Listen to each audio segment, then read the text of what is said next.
I think we should start by giving this lady a round of applause.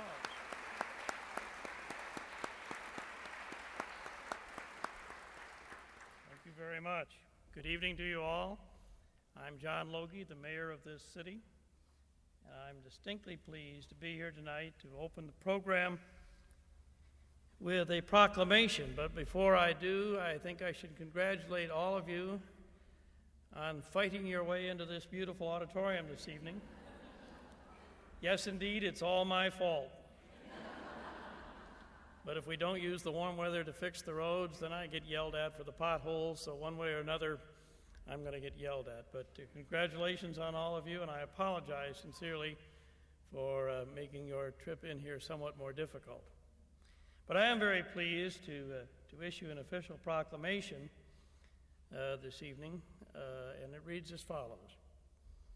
Whereas women of every race, economic, and ethnic background have made historic contributions to the growth and strength of our city and our country, and whereas Grand Rapids was the center of Michigan's suffrage movement at the turn of the 20th century, and whereas 100 years ago Grand Rapids served as host of the 31st Annual National American Women Suffrage Association Convention, April 27 through May 3, 1899, and whereas a prominent leader of Michigan's suffrage movement was Grand Rapids resident Emily Burton Ketchum, the organizer of the 31st Convention, whereas the local women of the suffrage movement served as early leaders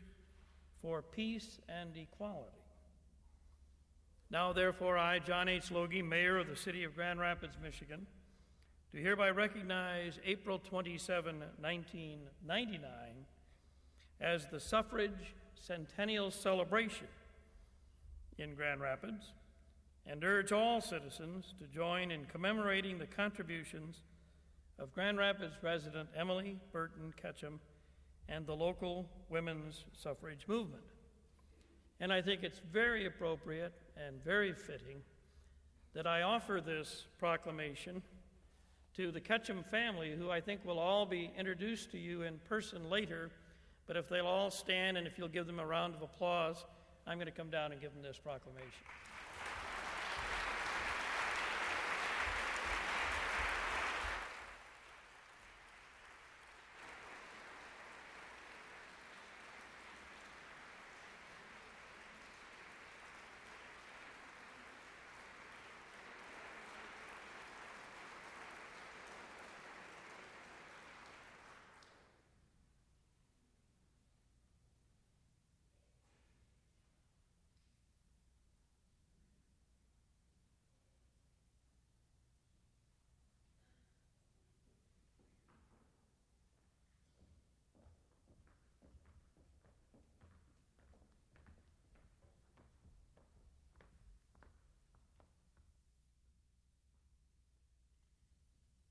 One 100 years ago tonight, on this very stage, Susan B. Anthony took the stage, Emily Burton Ketchum, our local suffrage heroine, and women delegates from all over the nation were here for 5 days for a convention. Tonight we will try to give you a little bit of the flavor of the language and a few of the sites by producing several vignettes from the opening evening through the closing. I want to draw your attention to the program, and you'll notice that we have a who's who for both the 1899 characters, and in the back inside cover, a who's who for the 1999 actors who will be helping us out this evening. Please note that in the very center of your program, you have in some fair detail a listing of events that occurred in 1899, along with a line drawing of the St. Cecilia stage that appeared in the April 28th paper, the evening press at that time. We can tell you hardly anything this evening about Emily Burton Ketchum herself, but there is a great deal to know. And let me invite you upstairs afterwards to a reception where there are some exhibit materials and where we'd be happy to talk with you to tell you a little bit more about her 30-year history in Grand Rapids suffrage circles, which culminated in the national meeting in Grand Rapids, which we are enacting tonight. I would like to ask the Ketchum family to stand once more, and in fact to turn around this time as I call their names, because I want you to see the beautiful ribbons that they're wearing. They actually have historical ribbons, and they will help you spot them upstairs afterwards and greet them and say hello. And if Margaret Verweis Ketchum would stand up first. Margaret Verweis Ketchum is the widow of John Burton Ketchum Sr., and notice that Burton, Emily Burton Ketchum, was in fact born in Grand Rapids in 1838, the descendant of the two Burton brothers, that's Burton Avenue, Burton Heights, who were among the very first European American settlers in this area, so they had deep roots indeed. Thank you.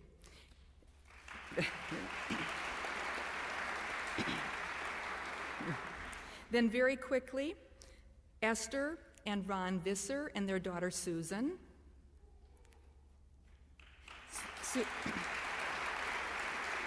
Susan, I believe, is sixth generation from Emily Burton Ketchum. Kathy and David Timmer. Kathy Ketchum Timmer is another descendant. And the great gaudy gold delegate badges are the ones from Grand Rapids. Sharon Ketchum and Alex Cardoza.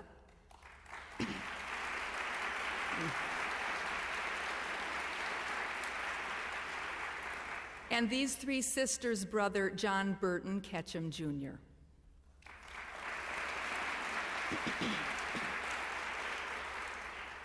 Besides the badges, I would like this evening's Emily Burton Ketchum to show you the carpet bag. We have an artifact on stage. This carpet bag accompanied Emily Burton Ketchum on the road on suffrage travels to California and many other places. Thank you very much. Okay. For the collaborating organizations and many individuals who have been involved in this program, I thank you for being here. Welcome. Page of the program, there are many acknowledgments. These programs were generously donated by Presto Print. Most of the flowers you see on stage by Molesta Floral, and Kennedy's has given us more. I could go on, so please do at some point notice that. I'm going to join you in the audience, and that will transform us, myself and yourselves, from 1999 crowd back 100 years into 1899 audience. And I now give you, beginning 1899, Rabbi Gustav Hausmann, who opened the proceedings.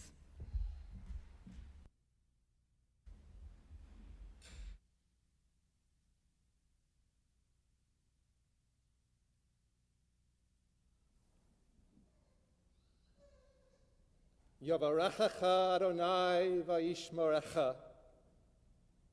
May Adonai bless you and keep you. Ya'ir Adonai panav alecha v'chunecha.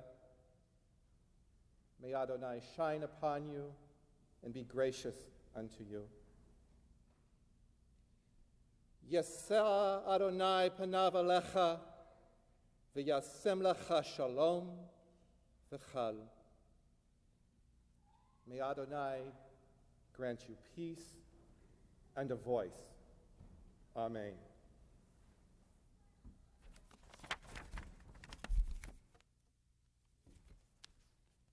No one could welcome the suffrage convention more cordially than I do. I laud the women of Grand Rapids for their persistent efforts for municipal suffrage in the face of a repeated yet temporary defeats. The State Suffrage Society has met in Grand Rapids 3 times prior to this national convention. and it was hoped that you would not have to come again. But since the goal of this has not yet been achieved in our century, I welcome you to Grand Rapids, and I give you your hostess, Miss Emily Burton Ketchum.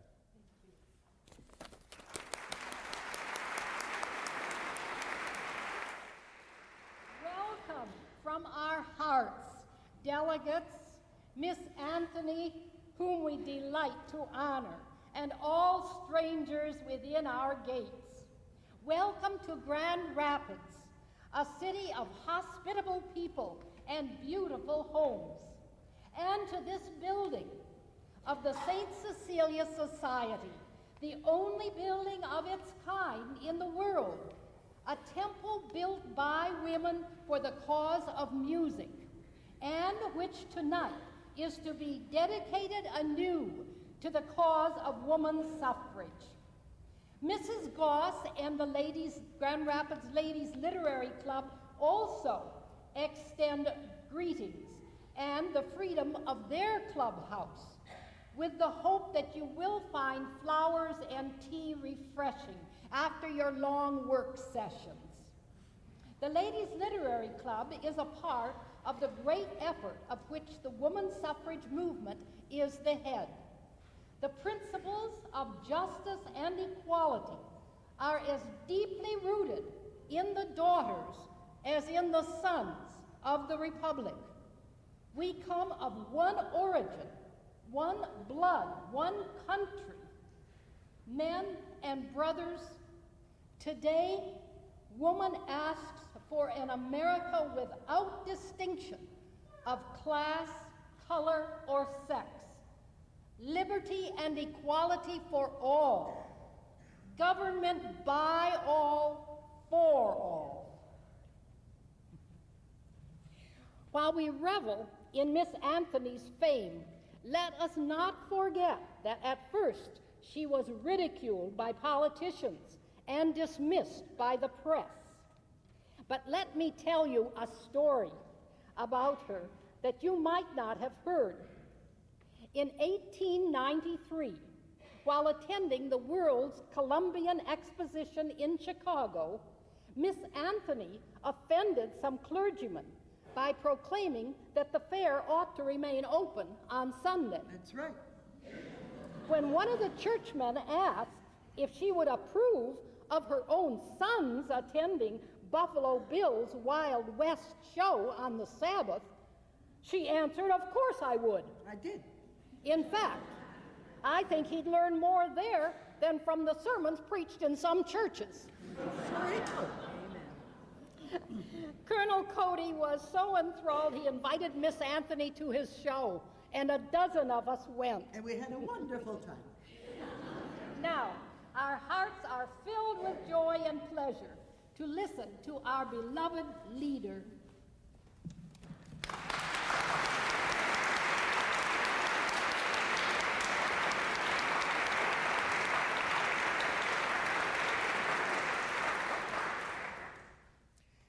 Welcome to this 31st annual convention of the National American Women's Suffrage Association.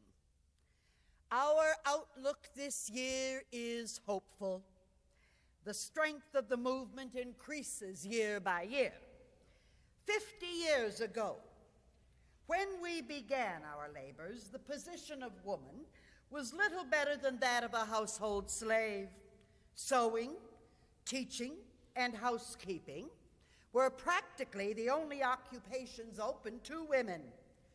No mother could be legal guardian of her own child. No wife could own property or control the wages which her labor commanded, and the laws afforded no protection to the honor of young girls.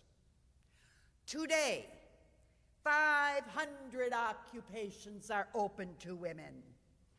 The industrial and professional world has been revolutionized. In many states, father and mother are joint guardians of their children. Wives may own and control their property, and the age of protection for girls has been generally raised. These changes are largely due to the untiring efforts of our colleagues. But I recall the memorable campaign of 1874 in Michigan, when a young political editor of Kalamazoo said things that never would have been said if I had been the leader of an organization which had votes behind it. For attempting to vote, remember, in 1872, I had become a criminal in the eyes of the law and still stood a condemned woman. A woman's only capital in those days was youth, beauty, and fine clothes. Today, women are measured by their brains, their culture. The principles for which we fight have gained ground year by year as a rolling snowball gains momentum and bulk. In 1887, women in Kansas were jubilant. For the first time, they voted in city and town elections. A gentle lady who had done a great deal for women's suffrage there said in a private letter that ever since the passage of the municipal suffrage bill, her whole soul has been a howling wilderness of joy. The Kansas papers, with rare exceptions, glorify their state, and well they may.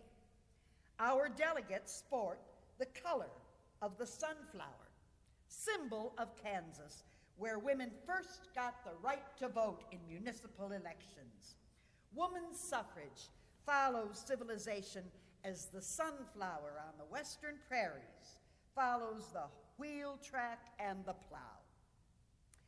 I prophesy that within the next 30 years, we will absolutely have solved the problem, and there will be no more need of holding women's suffrage conventions. We shall someday be heeded, and we shall have our amendment to the Constitution of the United States.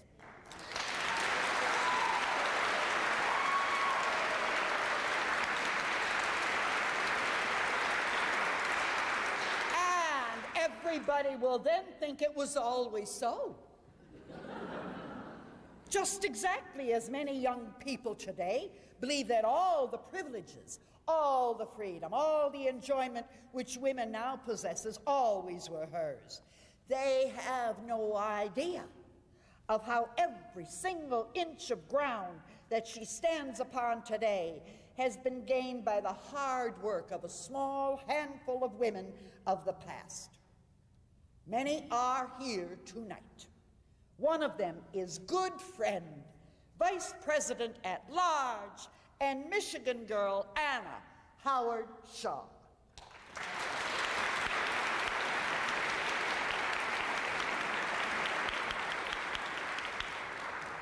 Who will first deliver the red shawl?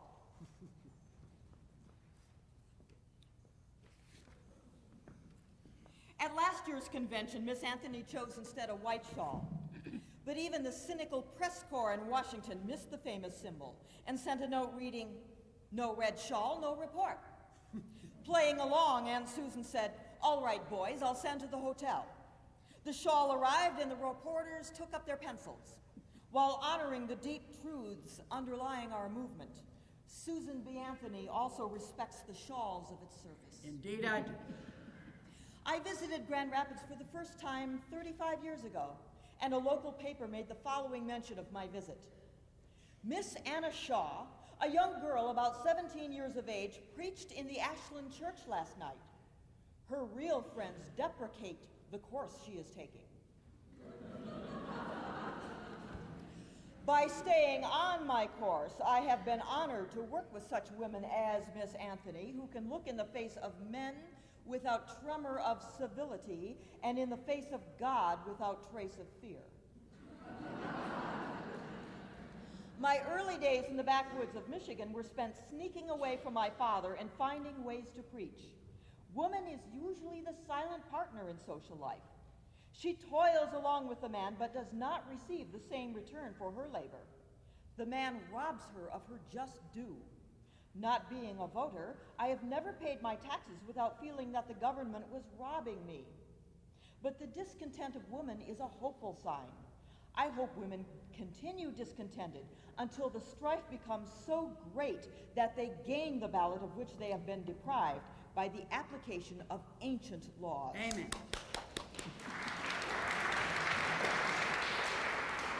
You see, I can't help it. The woman suffrage speeches will not down, even though I do not give all my time to the suffrage work, as some national officers do. I've been busy lecturing for the Ridpath Bureau.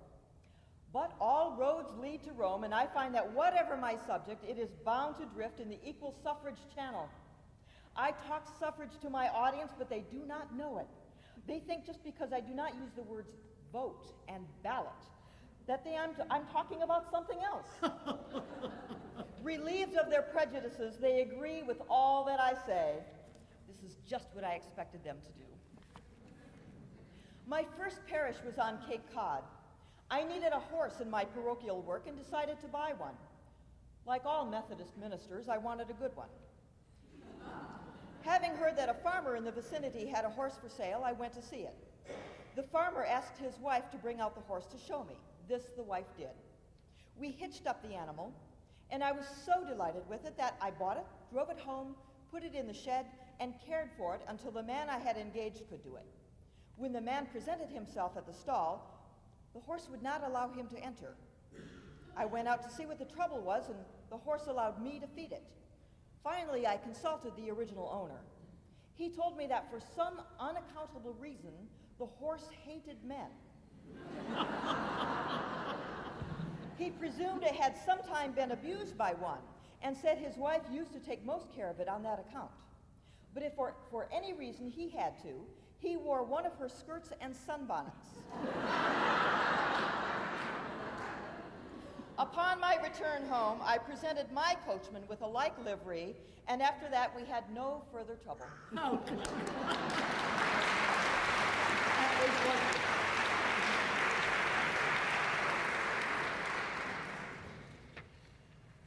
The convention the suffragists associating here this week has been interesting, but almost wholly for the personal character and attainments of the delegates.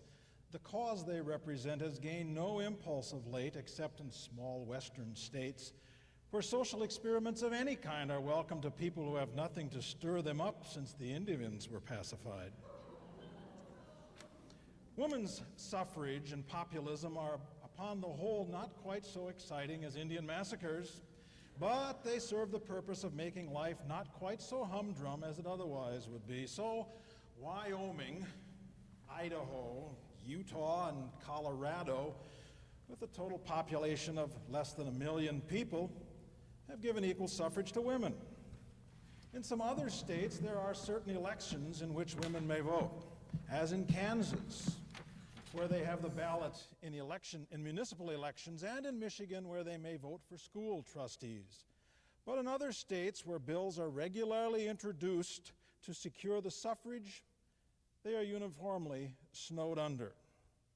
Even in Miss Anthony's home state of Massachusetts, there is no evidence that the extension of suffrage to women has anywhere brought about a better political or social condition. It is not contended that the 4 states where women have the ballot are better governed than their neighbors, nor has it made any difference with their politics. If you were to multiply the vote of the men by 2 in both Democratic and Republican columns, there'd be no net change.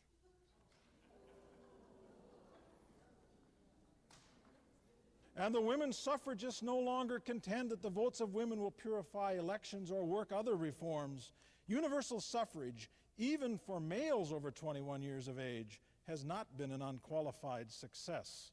A ballot limited to intelligent and reputable males and females over 21 might be an improvement, but that is impossible under present conditions. And it is doubtful if intelligent females would accept the privilege conferred. This, after all, is the serious objection to the ballot for women, namely, they do not want it. The great mass of women are not clamoring to go to the polls. They prefer to leave that department of human activity to the men, just as they leave the business of fighting and sailing ships and running railway trains to the men. Women have enough to do as it is. With the doors opening to them so rapidly on every side, they are not going about with crowbars to open any more. They know perfectly well, at least all but the professional women suffragists know, that when they want the ballot, all they will have to do is say so. For society is today organized to give women what they ask for and a little more. There are no more wrongs to women that can be exploited from the platform without provoking a smile. So changed are the conditions since Miss Anthony began her crusade 2 generations ago. But the equal suffragists are picturesque and interesting personally. And everybody is glad the convention is here in Grand Rapids. These good and beautiful women are strong intellectually and useful in many walks of life. The convention, however, might as well be called an anti-slavery gathering for all the influence it'll have on modern life. Women long ago took possession of all the privileges and liberties they care for, and they will take whatever is left as soon as the dishes are washed and their little ones' socks are darned.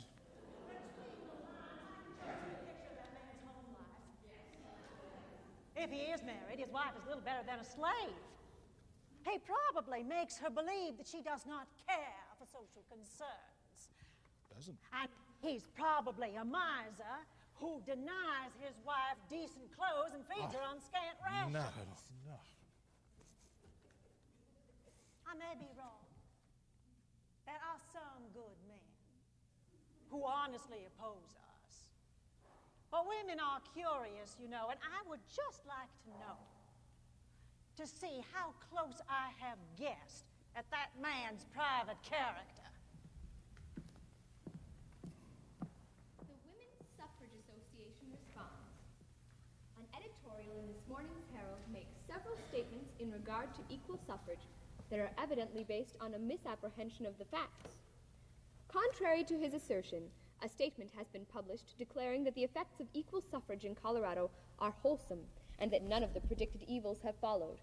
It is signed by a long list, including the governor, 3 ex-governors, the chief justice, all the judges of the state Supreme Court, all of the Colorado senators and representatives in Congress, the president of the state university, and the mayor of Denver. On the other hand, during the 5 years that equal suffrage has prevailed in Colorado, its opponents have not yet found 5 respectable men who assert over their own names and addresses that it has had any bad results whatever. It is not claimed that equal suffrage has brought about a millennium of any of the states where it has prevailed. No sensible suffragist ever supposed that it would, but there is abundant evidence that it has done good in some important respects, and that it has had no bad results whatever. The Herald writer says that the cause has gained no impulse of late years. While our object has not been attained in full, we remind him of the brief sketch published in his own paper, illustrating the thicker and faster victories during the late years than in the early days of the movement. At the beginning of this century, women could not vote anywhere. There is no doubt as to which way the process is moving, and suppose the majority of ladies are against this legislation. The majority of children are against public schools, but we put the children in public schools just the same.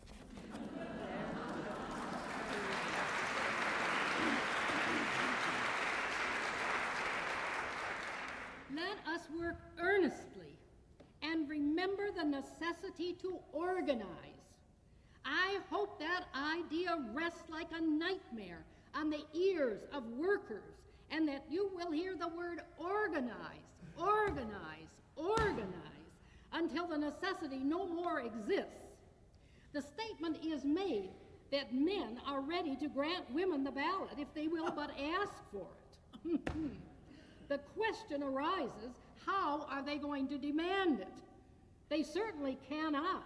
While women are isolated in their individual activities, it will require much concerted action and much of that highly criticized absence from home. It would require the lobbying and the besieging of the legislature by an army of women, since petitioning by the tens of thousands has been of no avail. It would be interesting to learn what methods the advocates of the general demand could suggest, since every means known by intelligent women have proven futile. Will not some of our able advisors instruct women how to proceed to win this conquest, which they tell us is so easy? I don't know. In this city of over 100,000 inhabitants, the largest building should be filled with women eager to help on the great reform. I deplore it when the apathy of women themselves delays the march of progress to legal emancipation. The home is no longer woman's only legitimate field of action. No, indeed. In the changed conditions of woman's life, she has a great duty to educate herself to something more than church work and the services of charity. She has a duty laid upon her to work for the toilers who are not free enough from drudgery to think and act for their own improvement. Those of us who can must work for all. And we will continue. We work for suffrage because we believe it is right. It comes in our hearts next to our families. We have families. We're good cooks, and most of all our husbands are with us. Mrs. Goss's husband and son are so interested in the cause that they say they are willing to live on bread and milk while mother works for suffrage.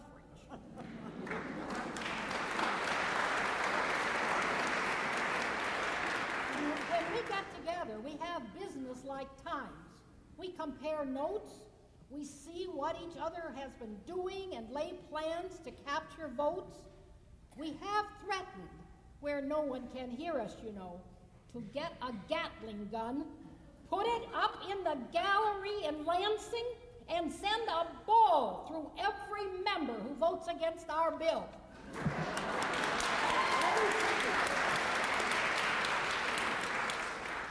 A great change has taken place in women's voices in the last 25 years. At an early women's rights convention, when Miss Anthony insisted that women should speak louder, one of them answered, "We are not here to screech. We are here to be ladies." Today, we have yet another new voice on the national platform. Miss Frances A. Griffith from Alabama.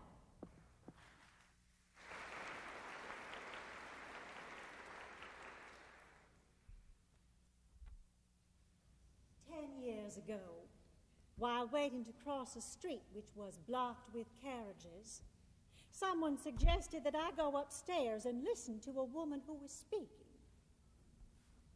I was very indignant, as I had been taught in my southern home that for a woman to speak in public was a disgrace, and I declared that I would not countenance such a thing in my presence. But I could not go on, and after much persuasion, I consented to go inside and wait. The speaker was Frances Willard, and the gathering, a Woman's Christian Temperance Union. They were nominating officers, and a lady's name was proposed for secretary. By some chance, Miss Willard mistook me for the lady named, and walking down the aisle, placed her hand on my shoulder and asked me if I would serve as secretary. Completely fascinated, I replied that I would if it would please Frances Willard. And in spite of my family prejudice and strong opposition on the part of my friends, I therewith undertook the duties of secretary of the Woman's Christian Temperance Union, with which I have since been connected as a lecturer. Miss Anthony's example has strengthened me. You never would have had this next remark but for her. Years ago, I read a graduating essay. I knew I was doing an unwomanly thing, and in order to preserve what little womanliness I might have left, when I got up to read it, I whispered the whole essay. I've quit that.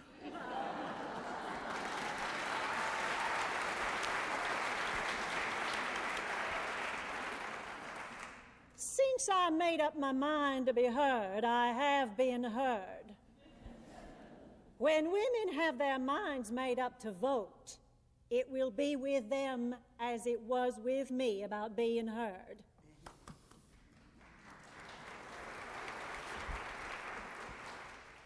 In my home in Alabama, there are 4 educated women.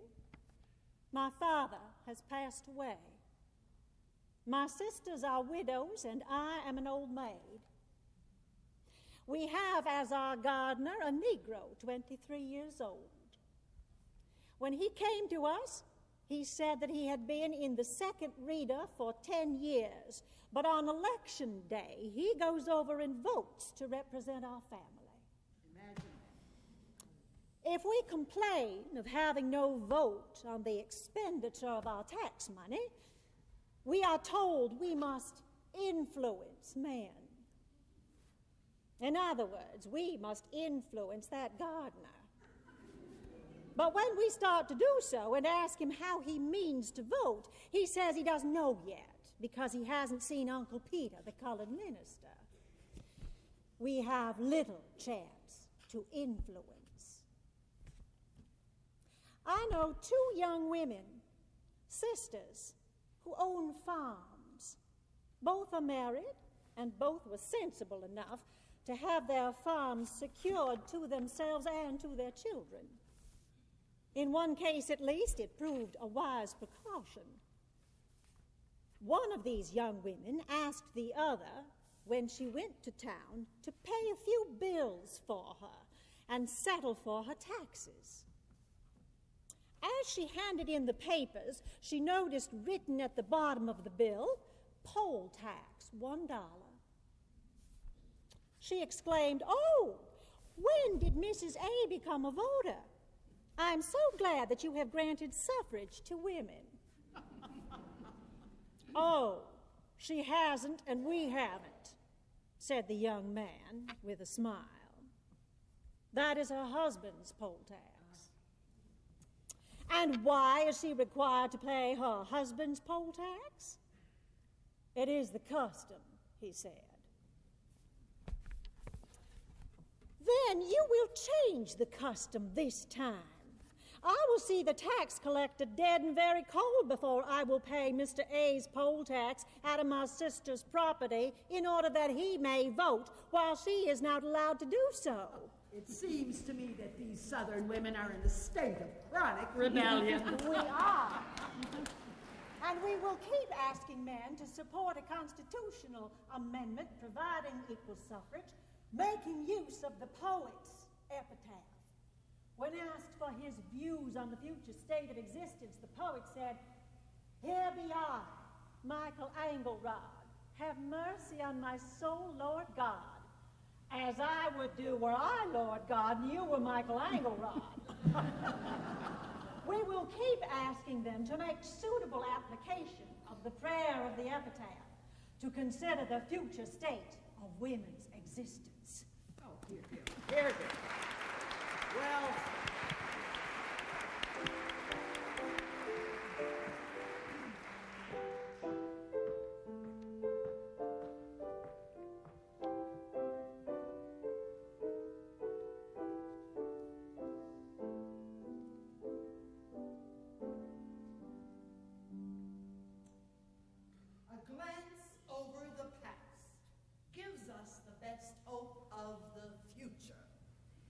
the lessons of the past year have brought home to many of us forcibly the injustice and cruelty of denying to women their proper share in deciding questions for the public.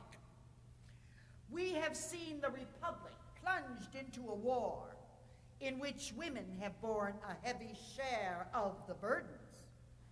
Our national life has reached a crisis as vital as that of the Revolution or the era of Reconstruction. The United States is entering upon an unprecedented expansion of its territory, and this association has special reason to interest itself in the policy to be adopted. Legislative action of the next few years will determine questions most momentous to millions of women, both to the women of our new possessions, whose interests will be involved in the good or bad administration of these territories, and to the women of the United States, whose sons will be brought into intimate relations with distant places as soldiers, traders, and administrators, their health, morals, and business interests being affected for good or evil. Our nation has undertaken to furnish provisional governments for Hawaii and the Philippine Islands, Cuba, and Puerto Rico. We need another commission to go to all the lands in which our flag now claims a new power of oversight and control. A commission other than that, so recently sent to the Philippines, to see what may be done to bring order to that distracted group of islands. We need a commission which shall study domestic rather than political conditions, and which shall look for the undercurrents of social growth rather than the more showy political movements. We should have on that commission 2 archaeologists, a man and a woman. It should be the rule of all nations that no contest of arms should be entered into without the consent of the women. In this respect, the so-called savages teach us a lesson. Tacitus said of the ancient Germans, in all grave questions, they consult their women. In this country, the Indians who preceded us never went to war without the consent of the squaws. Bitter as was the suffering of the mothers whose sons left them to go to their deaths, of the wives whose husbands were torn from their arms, there is a hope that out of all this misery there has come a deeper realization of the importance of womanhood and a realization on the part of men of the justice of their claims. Do you think there would have been all this coil about canned and refrigerated beef if some good housewife had been consulted by the commissary department? We appeal to all patriotic citizens to unite with us in the effort to secure for the women of this nation the ballot, the only effective means of making their will felt in public affairs which so vitally concern them. Several object lessons grow out of the war. When the time of the election approached, the men in government positions became much exercised over the means of providing for the voting of the soldiers. Extra sessions of the legislature were called to provide means of meeting this emergency. In this dilemma, I ventured to suggest to our governor that he recommend a law empowering each soldier and sailor to send to some woman a proxy permitting her to vote for him. can see how simple a plan this was and the amount of money it would have saved the state. The counting of the soldiers' votes when they were at last sent to New York cost hundreds of thousands of dollars. It is astonishing how much men think of the right to vote for themselves.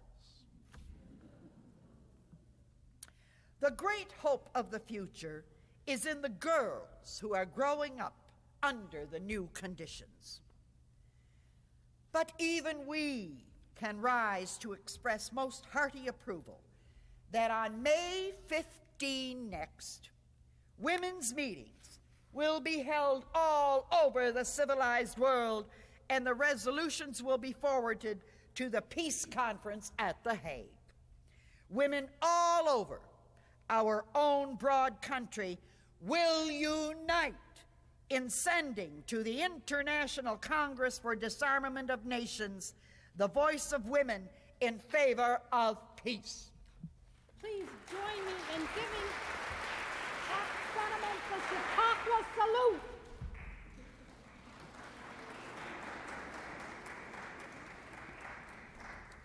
I now introduce Mrs.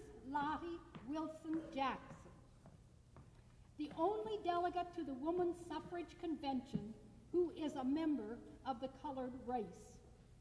She has been a prominent worker in the National Colored Women's Suffrage Association. Her home has been for 13 years in Bay City, and she has always lived in Michigan. She is a quiet, gentle, unassuming woman, an unmistakable lady who is an artist of no mean ability, having studied under both Burbank and Bryson of Chicago. She paints exquisite miniature portraits on ivory and porcelain and devotes the proceeds of her work to the cause of equal suffrage.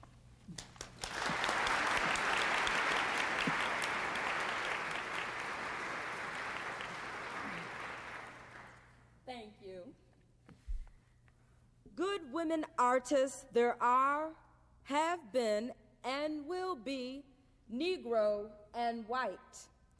Their work serious and fine, but the 19th century is not an art age.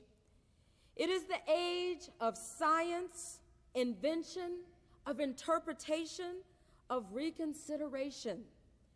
We are trying to reconcile the ideas which have come down to us from a distant past with those of the living present. Let us hope that at the close of this century, we can say that the 19th century was the age of cooperation, of the coordination of all forces, educational, artistic, social, and political, for the greater good of humanity. Our present is the historic past of the future.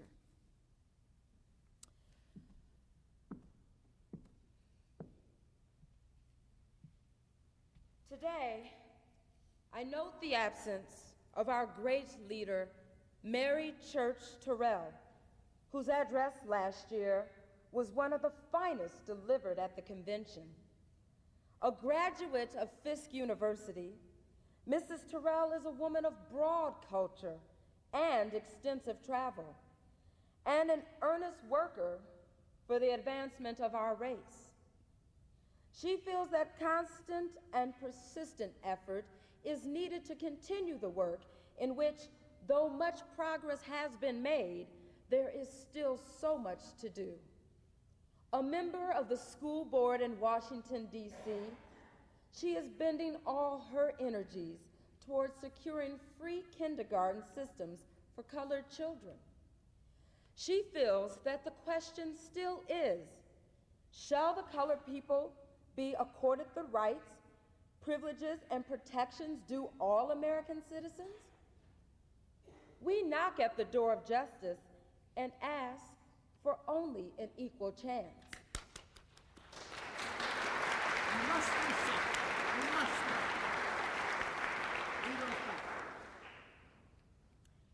current president of the National Colored Women's Suffrage Association, I can report that we have 8,000 members. Wonderful. 3,000 of whom are active. Our motto is lifting while we climb. I like that. Even those of our workers who are very nearly white are owned only by the colored race, and our sympathies and efforts are all for the uplifting of our colored sisters. If white women need the ballot, the colored need it no less. True.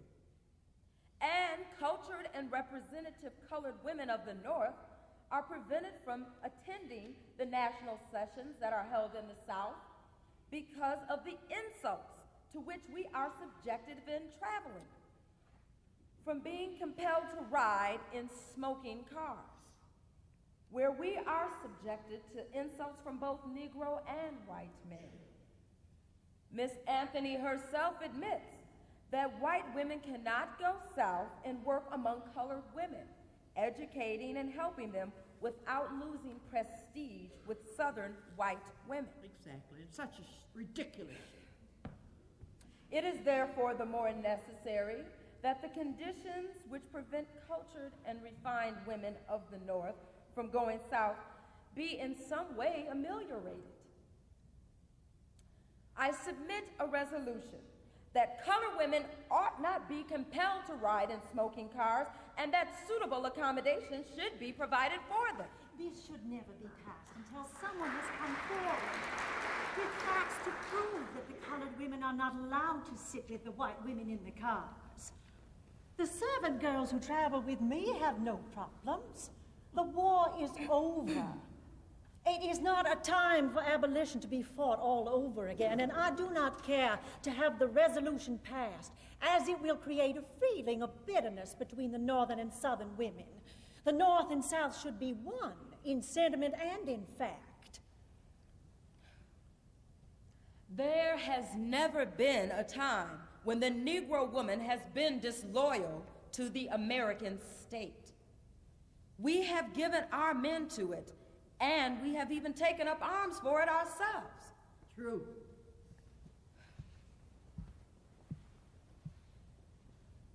My resolution, my resolution is aimed at certain discriminations practiced in the South, notably the separate coach law, which is enforced in several of the southern states. By its provisions, colored women are debarred from riding in the same railroad cars with white women and are obliged to sit among the men in the smokers. Colored women should be accorded the same traveling privileges as our white sisters. What court would ever convict upon the unproven statement of Northern women, supported by other Northern women, making charges and asking to have a resolution passed on them without giving the South a chance to be heard? This can be taken in no other way but an insult to the South. This resolution casts aspersions not so much on the South as on the railroad companies that enforce the practices. We must settle this question. Women suffragists want the use of the ballot. We are a set of helpless, powerless people, we women, and we have to beg for all we get now. While we are in this condition, it is not for us to go passing resolutions against railroad corporations or anybody else. It has been moved to strike the resolution, supported and carried. This resolution is tabled as being outside the province of the convention. Now, I regret seeing any feeling between the North and the South. Woman suffrage is a separate cause. Colored women feel that the white women who are working in the suffrage movement do not wish to be associated with them. This feeling does much harm to the suffrage cause, and an official expression of sympathy would have in great measure removed this impression among the women of my race.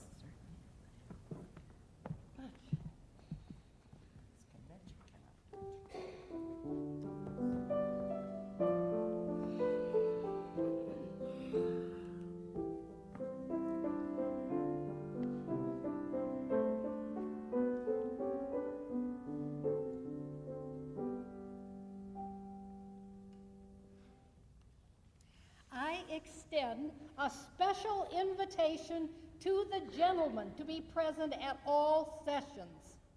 Some have an erroneous idea that they are not invited and would not be welcome. That's not true. 3 They're welcome. regular delegates to the convention are men, and others have been to the public meetings.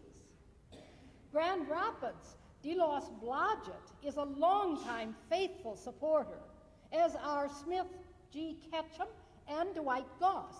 Henry Blackwell is a member of our executive council and publisher of the Woman's Journal.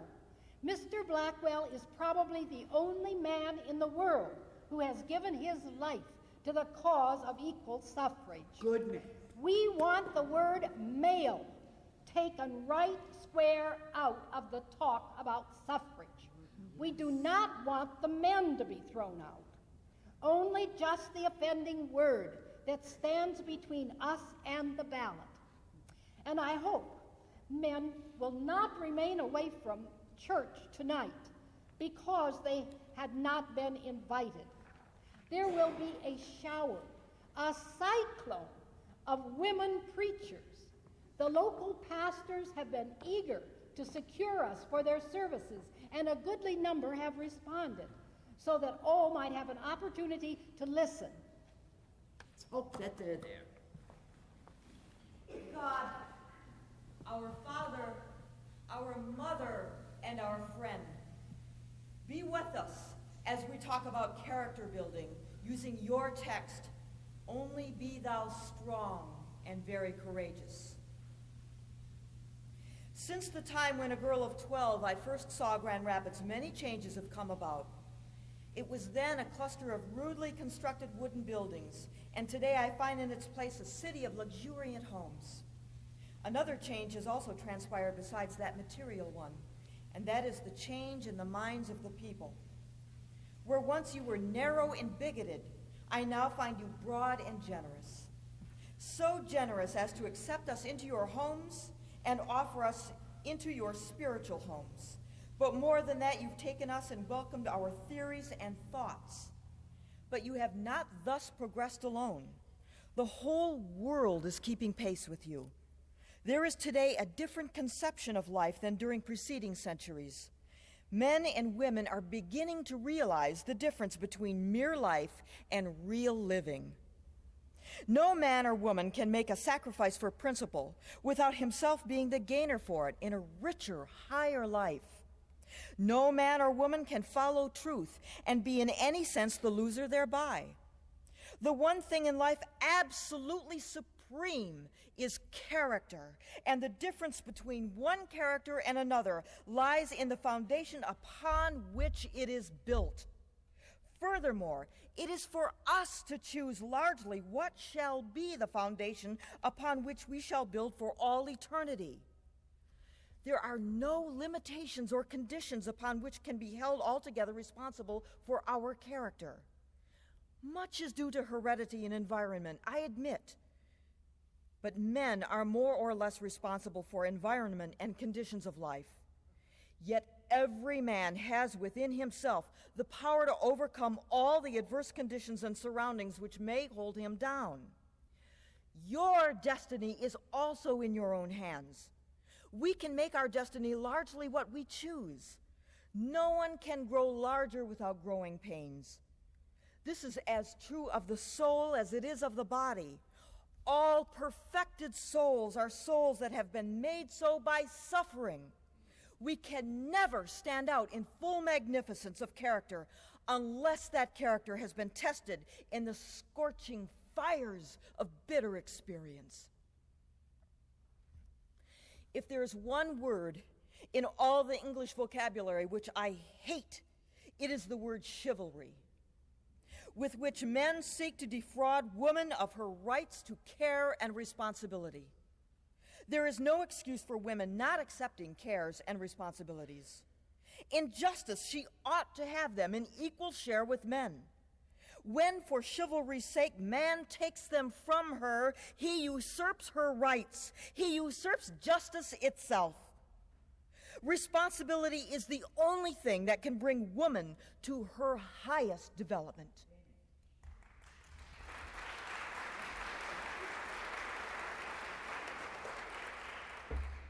She can never reach the destiny for which she is intended, for which God intended her, until she has a chance to find out what her destiny is. But many say that such burdens are contrary to the laws of nature. How absurd such a statement is. Men say that they want woman to be true to nature, and still they do not mean it, for that would mean a return to the degrading position of the squaw of the Indian. Man has progressed and found himself true to a higher nature. Why not woman? Women will never develop great characters without responsibilities. A soul which can trust in its own power is a better soul than one squared by the compass of rules and regulations. There is as great a necessity for responsibility for the best development of the soul as there is a necessity of breathing for the lungs. Shall women be spared the pain of learning? Then she will never grow in the highest and truest dignity of the soul. She must know the sorrow of defeat and the bitterness of failure. She must know all the things that have developed men. She must learn to see in every defeat a latent victory. And for the sake of development, she must welcome pain and sorrow. If affliction come from God, what can it be but the best thing for us? Nothing which is true love can be tyrannical, and nothing which we call truth can be a tyrant. Woman and man as well must inevitably learn the truth that there is something in life better than the fact of living. We must learn the great lesson that to rise above life is to live again.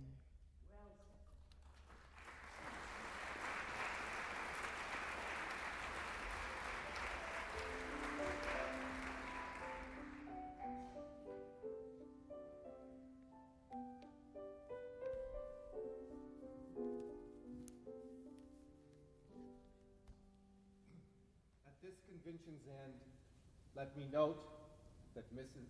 Emily Burton Ketchum has worked diligently and entirely to ensure the success of this undertaking. She most certainly has.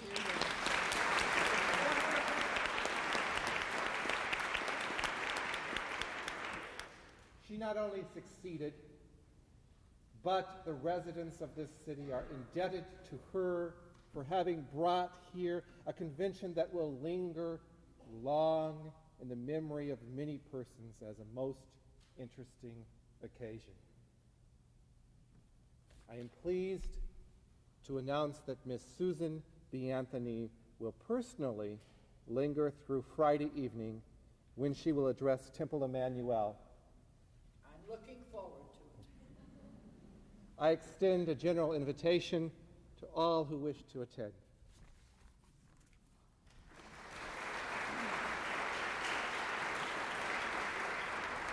Our city and state groups have worked for years in Michigan to give to women fragments of suffrage, and we expect that this meeting will bring nearer the day when women will have a voice in the making of the laws they have to obey. We hear a great deal today about the solidarity of human interest, but we are impressed tonight with the solidarity of women's interest. May this convention, like the flight of a comet, flash new ideas and aspirations on the minds of those present, the illumination lasting long and being permanent.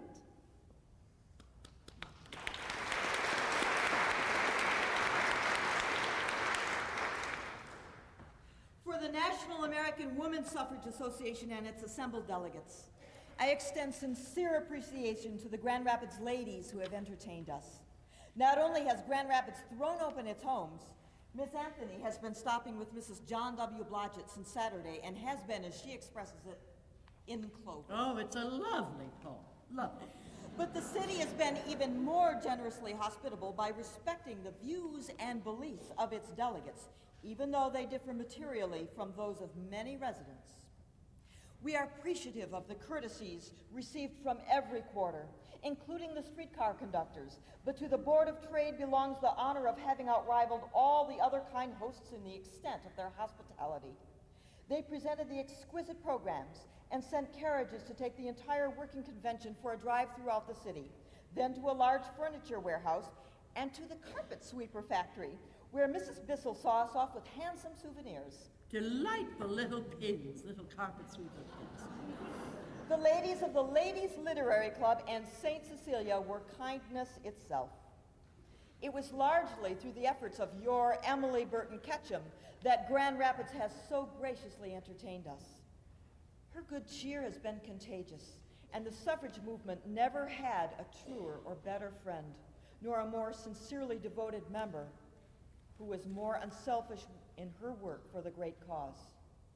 A more ardent believer never lived. For many years, she has served in every capacity in the State Equal Suffrage Association, has held office in the National Association, and has seldom missed a national convention. If only all suffragists could do what Mrs. Ketchum does, give of her thought, her time, and her money, how rapidly we could advance. Indeed we would. Thank you.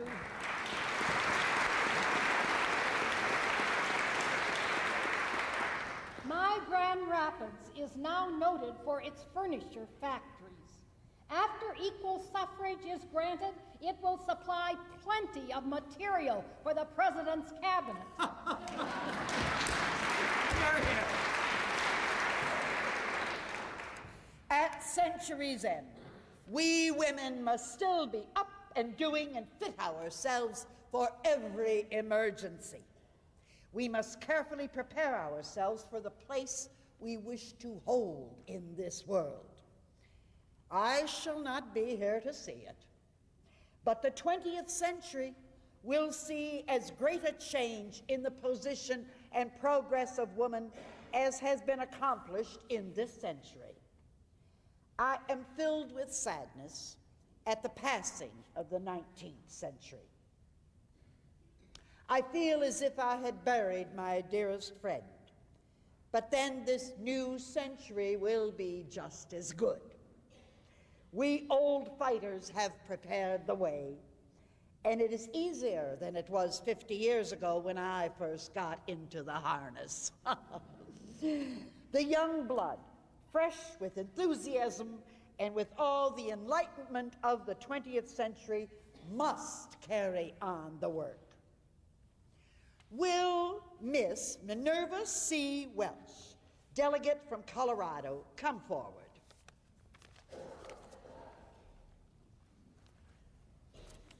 Thank you.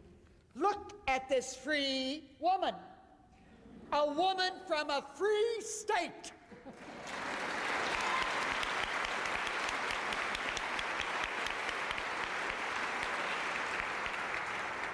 She does not differ from other women present, except that perhaps she is better looking because happier. And yet she has the right to vote, while the rest of us have not. Look at her, this free woman, who is to be envied.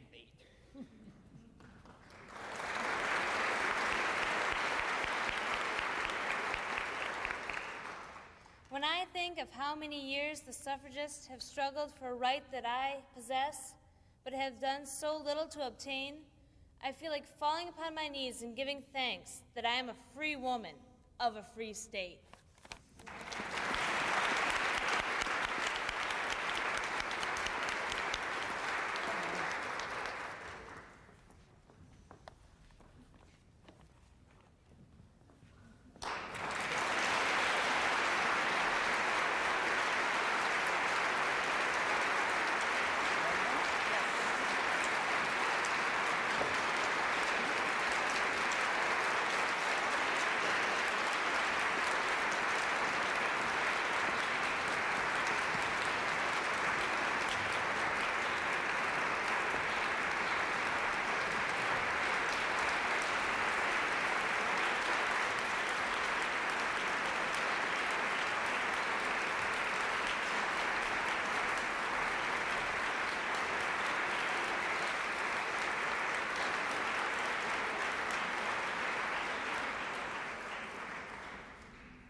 candidates make their way upstairs, I'll ask you to hold your seats for just a minute for a bit of a controlled exit, and we can have the house lights coming up a bit. Is Marguerite Milanowski here? And her family? The Ketchum family is leaving, and Marguerite Milanowski, who ran for the school board, one of our guests of honor this evening, women who have run for public office. Marguerite Milanowski ran for the school board in Grand Rapids in the 1960s. Turns out she and her sons, Mike Milanowski, Father Paul Milanowski, David Milanowski, and Yashu Milanowski are descendants of Susan B. Anthony's brother, living up on College Avenue all this time. Are you back? Would you stand, please?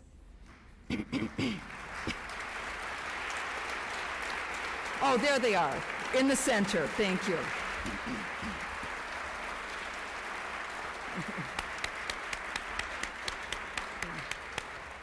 And if you would like to leave and go on upstairs, that would be great. I'd now like to ask Priscilla Lussmeyer, who may be known to some of you in her guise as the president of the Fallsburg Historical Society, to stand. Priscilla is the direct descendant of Frances Dana Gage, who in 1851, just 3 years after the Seneca Falls Convention in New York, organized a meeting in Ohio. It was at that meeting where Frances Dana Gage, the president of the convention, almost single-handedly got Sojourner Truth onto the stage. And that was when the famous Ain't I a Woman speech was given and penned. Priscilla, why don't you go on up to it? Thank you.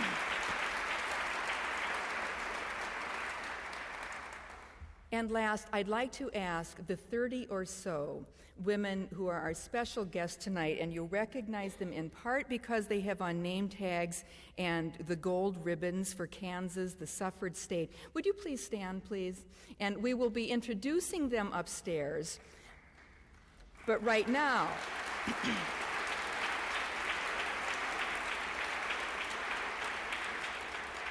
I want to draw them to your attention as the inheritors, in another sense, of the 19th century suffragists on whose shoulders they have stood by running for public office.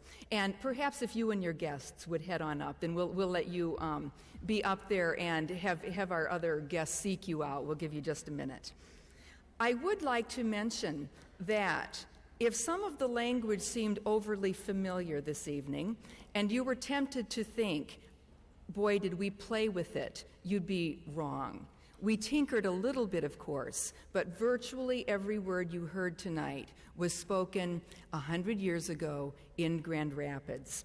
There certainly were some tensions, which you saw enacted on the stage. You may certainly have some questions about the Spanish-American War from 1898, just exactly what was going on at any particular moment, and I certainly invite you to raise them upstairs.